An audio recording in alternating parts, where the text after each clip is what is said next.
Dear students, అందరికీ good morning. ముఖ్యంగా first year students మనం ఆల్రెడీ మార్కెట్స్ గురించి మొదలుపెట్టాం ఆన్లైన్ క్లాసుల్లో. మార్కెట్లు అనేవి పరిపూర్ణ పోటీ మార్కెట్, అపరిపూర్ణ పోటీ మార్కెట్ అని రెండు రకాలుగా ఉంటాయని చెప్పాం. పరిపూర్ణ పోటీ మార్కెట్లో ధర నిర్ణయం ఎలా జరుగుతుంది, అదేవిధంగా సమతుల్యం ఎలా వస్తుంది అనేది లాస్ట్ క్లాస్లో మనం చూసాం. ఈ క్లాస్లో రెండు మార్కెట్ల గురించి పరిశీలన చేద్దాం. అది ఒకటి ఏకస్వామ్యం, రెండోది ఏకస్వామ్య పోటీ. అదేంటి రెండు విడిగా చెప్పాలి కదండి, కలిపి చెప్తున్నారేంటి అంటే ఏకస్వామ్య పోటీలో అంటే మార్కెట్లు రెండు వేరే వేరే, కానీ డయాగ్రామ్స్ అనేవి రెండిట్లోనూ సేమ్ టు సేమ్ యాజిటీస్గా ఉంటాయి. అంటే బొమ్మలు అంటే స్వల్పకాలంలో ఏకస్వామ్యంలో ధర ఎలా నిర్ణయిస్తాం, దీర్ఘకాలంలో ధర ఎలా నిర్ణయిస్తాం, అదేవిధంగా ఏకస్వామ్య పోటీలో స్వల్పకాలంలో ధర ఎలా నిర్ణయిస్తారు, దీర్ఘకాలంలో ధర ఎలా నిర్ణయిస్తారు అనేది మనం పరిశీలించినప్పుడు రెండిట్లోనూ కూడా డయాగ్రమెటిక్ రిప్రజెంటేషన్ అనేది సేమ్ టు సేమ్ ఒకలాగే ఉంటుంది. కాబట్టి నేను రెండు మార్కెట్లని అక్కడ చూపిస్తున్నాను మీకు. కానీ మార్కెట్ రెండు వేరే. అంటే ఇప్పుడు మనం ఫస్ట్ ఇంట్రడక్షన్లో ఏకస్వామ్యం అంటే ఏంటి, ఏకస్వామ్య పోటీ అంటే ఏంటో చెప్పుకున్న తర్వాత అప్పుడు మనం డయాగ్రామ్ రిప్రజెంటేషన్ వేసినప్పుడు అందులో డయాగ్రామ్స్ ఇందులో డయాగ్రామ్స్ ఉంటాయి కాబట్టి ఒకే డయాగ్రామ్స్ మీరు రెండు ఎస్ఏలను వాడచ్చు అనేది నేను మీకు అర్థమయ్యేలా చెప్తాను. ఫస్ట్ మనం ఏకస్వామ్యం చూద్దాం. ఈ కన్ఫ్యూజన్ లేకుండా ఏకస్వామ్యం తీసుకున్నట్టయితే ఏకస్వామ్యం అంటే ఏంటి అంటే ఆ పేరులోనే ఉంది మనకి. ఏకస్వామ్యాన్ని ఇంగ్లీష్లో మోనోపోలీ అంటారు. ఇది గ్రీకు పదం మోనోపోలీ. మోనోపోలీ అంటే ఒకే వ్యక్తి ఉండే పోటీ. పోలీ అంటే పోటీ, మోనో అంటే ఒకటే, ఒక్కడే ఉండి వస్తు ఉత్పత్తి చేసినట్టయితే దాన్ని ఏమంటామంటే మోనోపోలీ అంటామన్నమాట. అంటే వ్యవస్థలో, ఆర్థిక వ్యవస్థలో ఉత్పత్తిదారుడు ఒకడే ఉంటాడు. అంటే వాళ్ళు ఉన్నాయండి ఏకస్వామ్యాలు అంటే గతంలో చాలా ఉండి ఇప్పుడు తగ్గిపోయినాయి. ప్రజాస్వామ్య దేశాలు వచ్చిన తర్వాత, కమ్యూనిస్ట్ దేశాలు పోయిన తర్వాత మోనోపోలీస్ పోయింది. కానీ ఇప్పటికీ మన దేశంలో మోనోపోలీ ఉంది, అంటే ఏకస్వామ్యం ఉంది. అది ఏంటంటే రైల్వేస్. ఇదివరకు ఆర్టీసీ, పోస్టులు ఇవన్నీ మోనోపోలీ కింద ఉండేవి, కానీ అందులో ప్రైవేట్ సెక్టర్ వచ్చేసి పోటీ ఎక్కువైపోయి అక్కడ కూడా మోనోపోలీ అనేది పోయింది. కానీ రైల్వేస్ ఇంకా మనకి మోనోపోలీ కనిపిస్తుంది. కానీ మన గవర్నమెంట్ మోడీ గారు దాన్ని కూడా రిలయన్స్కి, అదానీ గ్రూప్స్కి నెమ్మదిగా ప్రైవేటేషన్లో తీసుకొచ్చేస్తున్నారు. కాబట్టి అది కూడా మోనోపోలీలో పోయే పరిస్థితులు వస్తున్నాయి. అది తర్వాత చూద్దాం మనం సెకండ్ ఇయర్. అది ప్రభుత్వ రంగ సంస్థలు ప్రైవేటైజేషన్ చేయడం గురించి చెప్పినప్పుడు చెప్తాను. ఇప్పుడు మనకి అది అవసరం. ఇప్పుడు మనకు కావాల్సింది ఏంటి అంటే ఏకస్వామ్యాలు ఉన్నాయంటే మీకు ఉదాహరణ కోసం చెప్తున్నాం. ఒక రైల్వేస్ తీసుకోవచ్చు మోనోపోలీ అంటే అది ఎంత ధర పెడితే అంత ధరకి మనం కొనాల్సిన పరిస్థితి ఉంటే దాన్ని మోనోపోలీ అంటామండి. లాక్లో పెట్టుకోండి. అటువంటి మోనోపోలీలో అంటే ఏకస్వామ్యంలో ధర నిర్ణయం ఎలా జరుగుతుంది, ధర నిర్ణయం ఎలా జరుగుతుంది అంటే ఏకస్వామ్యంగా మనం చూద్దాం అనుకున్నాం. ఏకస్వామ్యం అంటే స్వల్పకాలంలోనూ దీర్ఘకాలంలోనూ ధర నిర్ణయాలు మారుతూ ఉంటాయి. స్వల్పకాలంలో ఏకస్వామ్యంలో ధర నిర్ణయం ఎలా జరుగుతుంది అనేది మనం చూసినట్టయితే స్వల్పకాలంలో ఏకస్వామ్యంలో గరిష్ట లాభాలు వస్తుంటాయి. గరిష్ట లాభాలు వస్తాయి అంటే మ్యాక్సిమం ప్రాఫిట్స్ వస్తాయి. దీర్ఘకాలం వచ్చేటప్పటికి ఏకస్వామ్యం అయినప్పటికీ కూడా గరిష్ట లాభాలు రావచ్చు, సామాన్య లాభాలు రావచ్చు, నష్టాలు రావచ్చు. ఏమంటే దీర్ఘకాలంలో వస్తువులు అందరూ కొనేసుకున్నారు, ఎవరు కొనట్లేదు, నష్టాలు రావచ్చు. అలాగే కొంతకాలం అయినప్పటికీ స్టాగ్నేషన్ వస్తుంది, సామాన్య లాభాలు రావచ్చు. కాబట్టి ఏకస్వామ్యంలో ఏ విధంగా మనకి ఈ ధర నిర్ణయం అనేది జరుగుతుంది, సమతుల్యం అనేది జరుగుతుంది అనేది ఇక్కడ డయాగ్రామ్స్ రూపంలో మీకు వేసి చూపిస్తాను. ఫస్ట్ మీకు ఏం చెప్తున్నాను, స్వల్పకాలం. స్వల్పకాలంలో ఏకస్వామ్యంలో గరిష్ట లాభాలు వస్తాయని చెప్తున్నాను మీకు. గరిష్ట లాభాలు వస్తున్నప్పుడు సంస్థ రాబడి రేట్లు ఎలా ఉంటాయంటే ఈ విధంగా ఉంటాయి.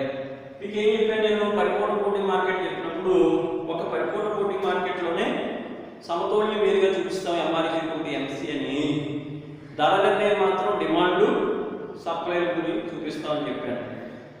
కానీ ఇక్కడ మాత్రం మనకి ఏకస్వామ్య పోటీలను అన్ని ఒక దాంట్లో చూపిస్తాం. అంటే సమతౌల్యం ఒక దాంట్లో చూపిస్తాం, ధర నిర్ణయం కూడా ఒక దాంట్లో చూపిస్తాం. ఈ కింద ఉన్నటువంటి డిమాండ్ రేఖ కనిపిస్తున్న రాబడి రేఖ ఎంఆర్ రేఖ, ఈ పైన ఉన్న రేఖ ఏఆర్ రేఖ. ఎంఆర్ అంటే మార్జినల్ రెవెన్యూ, ఏఆర్ అంటే యావరేజ్ రెవెన్యూ. మన సూత్రం ఏం చెప్పాను? సమతౌల్యానికి సూత్రం ఏంటి? MR is equal to AR, sorry MR is equal to MC. Marginal revenue is equal to marginal cost అయితే దాన్ని సంస్థ సమతౌల్యం ఉన్నాం. ఇక్కడ ఎంఆర్ రేఖ ఉంది మనకి, ఎంసి రేఖ. ఈ ఎంఆర్ రేఖ డిమాండ్ రేఖ అన్నమాట. ఎందుకు డిమాండ్ రేఖ? ఇవి మనం డిమాండ్ చేస్తేనే మనకు రాబడి వస్తుంది కాబట్టి. ఇది ఒకసారి చెప్పాను, వినియోగదారులు డిమాండ్ చేస్తేనే ఉత్పత్తిదారులకి రాబడి వస్తుంది. కాబట్టి రాబడి రేఖ డిమాండ్ రేఖ ఒకలాగే ఉంటాయి, ఎడమించుకుడికి క్రిందికి వాళ్ళు ఉంటాయి. వెయ్యి రేఖలు ఎలా ఉంటాయి? ఎడమించుకుడికి పైకి వెళ్తూ ఉంటాయి. ఎందుకు ఎలా ఉంటాయి? సప్లై రేఖలు లాగంటే ఎంసీ అంటే ఏంటి? Marginal cost. అంటే ఒక ఉత్పత్తిదారుడు వస్తువులు సప్లై చేయాలంటే ఏం జరుగుతుంది? వ్యయం అవుతుంది. కాబట్టి వెయ్యి రేఖలు సప్లై రేఖలు ఒకలా ఉంటాయి, డిమాండ్ రేఖలు రాబడి రేఖలు ఒకలా ఉంటాయి. ఇక్కడ ఎంసీ రేఖ సప్లై రేఖలా ఉంది. ఈ ఎంఆర్ రేఖ ఎక్కడ కనిపించిందో అక్కడ ఏమవుతుందంటే ఉత్పత్తి సమతౌల్యం అనేది వస్తుంది. ఈ point MR equal to MC ఎక్కడైతే కనిపించుకున్నాయో అక్కడ సంస్థకి సమతౌల్యం వస్తుంది. మరి ధర నిర్ణయం ఎక్కడ చేస్తారు? నెక్స్ట్ అంటే సంస్థ ఉత్పత్తిని ఆపేస్తారు, కానీ అక్కడ ధర నిర్ణయం జరగదు. ఉత్పత్తిని ఆపాడు అక్కడ, ఎందుకంటే అక్కడ ఎంఆర్ ఈక్వల్ టు ఎంసీ అంటే ఉపాంత రాబడి ఉపాంత వ్యయం సమానం అవుతున్నాయి కాబట్టి. మరి ధర నిర్ణయం ఎక్కడ చేస్తాడండి? ధర నిర్ణయం కూడా చేయలేదు మనం, సమతౌల్యం ప్లస్ ధర నిర్ణయం రెండు చేయాలి. ధర నిర్ణయం ఎక్కడ చేస్తాడంటే మళ్ళీ మనం ఏసీ రేఖలో దాన్ని వేయాల్సిన అవసరం ఉంది. ఏసీ రేఖ ఇలాగ ఏసీ రేఖ యావరేజ్ కాస్ట్. ఇప్పుడు మనం ఏం చేస్తాం? ఈ సమతౌల్యం దగ్గర ఏర్పడిన బిందువుని ఇలా పైకి తీసుకెళ్తాం. కనపడుతుందా మీ అందరికీ? క్లారిటీగా ఉందా? ఇప్పుడు ఇది పైకి ఇలా తీసుకెళ్ళినప్పుడు ఇది ఏసీ ఎక్కడైతే కనిపించిందో అక్కడ ఒక గీత తీసుకోండి, ఏఆర్ ఎక్కడ కనిపించిందో అక్కడ ఒక గీత తీసుకోండి. అంటే ఏఆర్ కనిపించినప్పుడు వచ్చింది ఏదైతే ఉందో అది ఓపి, అంటే ఇది ధర, ఇది ధర నిర్ణయం. కానీ ఒరిజినల్గా కాస్ట్ ఇది రాబడి రేఖ కాబట్టి యావరేజ్ రెవెన్యూ ఓపీ దగ్గర ఉంది కాబట్టి ఓపీ అనేది ధర నిర్ణయం. కానీ ఒరిజినల్గా అవుతున్న ఖర్చు ఎంతంటే ఓఎస్. అంటే ఇక్కడ మనం పిక్యూఆర్ఎస్ అని పెట్టుకున్నాం. పిక్యూఆర్ఎస్ అంటే అయ్యే ఒరిజినల్గా కాస్ట్ ఓఎస్, వాడు అమ్ముతున్నది ఓపీ. అంటే పిఎస్ మ్యాప్ వాడికి ఏమవుతుంది? గరిష్ట లాభాలు వస్తున్నాయి. అంటే ఇక్కడ కూడా చూపిస్తున్నాం కాబట్టి ఈ దీర్ఘచతురస్రం ఏదైతే ఉందో ఈ గీతలు వేస్తున్న భాగం, ఈ దీర్ఘచతురస్రం దీన్ని ఏమంటాం? గరిష్ట లాభం. అంటే ఏకస్వామ్య సంస్థలో స్వల్పకాలంలో పిక్యూఆర్ఎస్ మేరకి సంస్థకి లాభాలు వస్తాయి స్వల్పకాలంలో చెప్తున్నాం. ఇది ఒకటి. ఇక దీర్ఘకాలం అంటే కొంతకాలం గడిచింది. గడిచిన తర్వాత మూడు రకాల అవకాశం ఉంది ఏకస్వామ్యం. ఒకటి ఏంటి అంటే గరిష్ట లాభాలు రావచ్చు. రెండోది మీకు డయాగ్రామ్ వేస్తున్నాను చూడండి. రెండోది ఏంటంటే సామాన్య లాభాలు రావచ్చు. ఏమొస్తాయంటే సామాన్య లాభాలు. అంటే same diagram MR AR MC, ఇక్కడ సమతౌల్యం వచ్చింది. అయితే సామాన్య లాభాలు అంటే ఏంటి? వ్యయాలు రాబడి సమానమైంది, సామాన్య లాభాలు అవుతాయి. ఇక్కడ వ్యయం కన్నా రాబడి ఎక్కువ ఉంది కాబట్టి గరిష్ట లాభాలు. ఇక్కడ ఏమవుతుంది? మనకి ఏఆర్ రేఖ దీన్ని మనం ఇలా పైకి గురించినట్టయితే ఇక్కడ ఏసీ రేఖ తీసుకుంటాం మనం. అంటే ఏసీ ఎంసీ, ఏసీ ఏఆర్ ఎక్కడైతే సమానమయ్యో అక్కడ మనకి సామాన్య లాభాలే ఉన్నాయి. ఇక్కడ అంటే ఎంతైతే వ్యయం అవుతుందో అంతే ధర నిర్ణయిస్తున్నాడు కాబట్టి ఇక్కడ ఈ ఈక్విలిబ్రియం దగ్గర ఐసి ఏంటంటే ఇది సామాన్య లాభాలు. అంటే దీర్ఘకాలంలో సంస్థకి ఏకస్వామ్యంలో సామాన్య లాభాలు వచ్చే అవకాశం ఉందన్నమాట. కాబట్టి అంటే దీర్ఘకాలంలో గరిష్ట లాభాలు రావచ్చు, సామాన్య లాభాలు రావచ్చు, కానీ ముఖ్యంగా ఎక్కువగా నష్టాలు కూడా వచ్చే అవకాశం ఉంటుంది. ఆ నష్టాలు ఎలా వస్తాయి కూడా ఒక డయాగ్రామ్ మీకు వేసి చూపిస్తాను.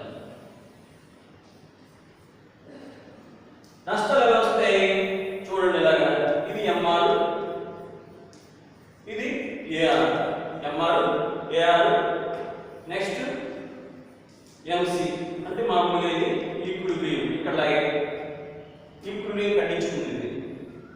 ఇప్పుడు ఇక్కడ మనకి నష్టాలు రావాలంటే వ్యయం ఎక్కువగా ఉండాలి, రాబడి తక్కువగా ఉండాలి. కాబట్టి ఏఆర్ రేఖ కన్నా కూడా మనం ఏసీ రేఖని పైకి వచ్చేలా వేసుకోవచ్చు.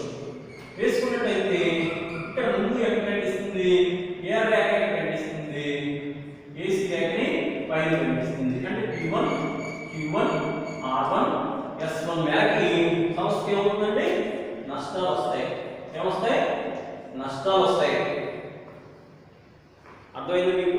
సరిగ్గా అర్థమై ఉండదు, ఎందుకంటే డయాగ్రామిక్ రిప్రజెంటేషన్ కొంచెం ఇబ్బందిగా ఉంటుంది. కాబట్టి జాగ్రత్తగా వెళ్ళి చూడండి ఒకసారి, ఏం కంగారు లేదు. ఇక్కడ ఫస్ట్ డయాగ్రామ్ చూసినట్టయితే ఫస్ట్ మీరు ఫండమెంటల్గా బేసిక్గా గుర్తుపెట్టుకోవాల్సింది ఏంటి అంటే సమతౌల్యం అంటే ఏంటి? సమతౌల్యం అంటే ఉపాంత రాబడి, ఉపాంత వ్యయం ఎక్కడైతే ఒకటవుతాయో సమానం అవుతాయో అక్కడ సమతౌల్యం వస్తుంది. అంతే కదా? ఎంత వ్యయం ఉంటుందో అంత రాబడి వస్తుంది అదనంగా, అంటే అది సమతౌల్యం. అక్కడి నుంచి మనం దాన్ని పైన పొడిగించుకున్నట్టయితే యావరేజ్ రెవెన్యూ ఎంత వస్తుంది, యావరేజ్ కాస్ట్ ఎంత అవుతుందో మనం చూసినట్టయితే ఇక్కడ చూస్తే యావరేజ్ కాస్ట్ అనేది R బిందువు దగ్గర ఉంది. అంటే ఓపీ అనేది ధర నిర్ణయం అయితే ఓఎస్ అనేది వ్యయం అవుతుంది. కాబట్టి PQRS ఈ సంస్థకి ఏకస్వామ్య సంస్థకి గరిష్ట లాభాలు వస్తాయని చెప్పాం. అది ఓన్లీ స్వల్పకాలంలో, స్వల్పకాలంలో ఇప్పుడు గరిష్ట లాభాలు వస్తాయి దాన్ని. కానీ దీర్ఘకాలంలో వచ్చినప్పటికీ గరిష్ట లాభాలు రావచ్చు, సామాన్య లాభాలు రావచ్చు, లేదంటే నష్టాలు కూడా రావచ్చు. కాబట్టి దీర్ఘకాలం అనేటప్పటికీ ఈ మూడు డయాగ్రామ్స్ కూడా మీరు వేసి చూపించాలి పరీక్షలో.